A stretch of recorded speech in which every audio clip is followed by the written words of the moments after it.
त्रिभुजमेव चतुर्भुजं च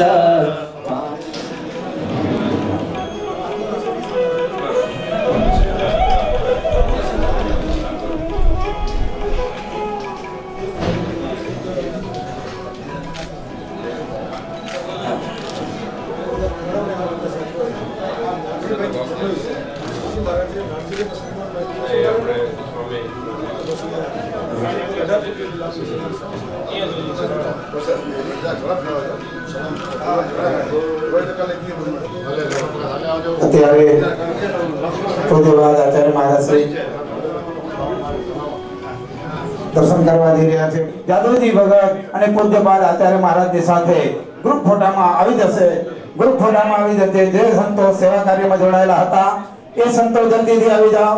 પૂર્ણ પ્રકાશ સ્વામી, દેવનંદન સ્વામી, પછી આવી જાઓ। ઘનશ્યામ સ્વરૂપ, ઘનશ્યામ બે આવી જાઓ। સેવા કાર્યમાં જોડાયેલા હતા સંતો પૂજ્યપાદ મહારાજની સાથે ગ્રુપ ફોટામાં જોડાઈ જશે। દર્શનીય અને સુખ આપે તેવું અક્ષરધામ તુલ્ય અક્ષર ભુવનનો આ પ્રદર્શની આપણી સમક્ષ ગોઠવ્યું તે બદલ પૂજ્યપાદ મહારાજ શ્રી, પૂજ્ય મહંત સ્વામી, નરનારાયણ દેવ આદિના ચરણોમાં પ્રાર્થના કરીએ કે આ સંતોને ખૂબ બળ આપે, ખૂબ હિંમત આપે અને આ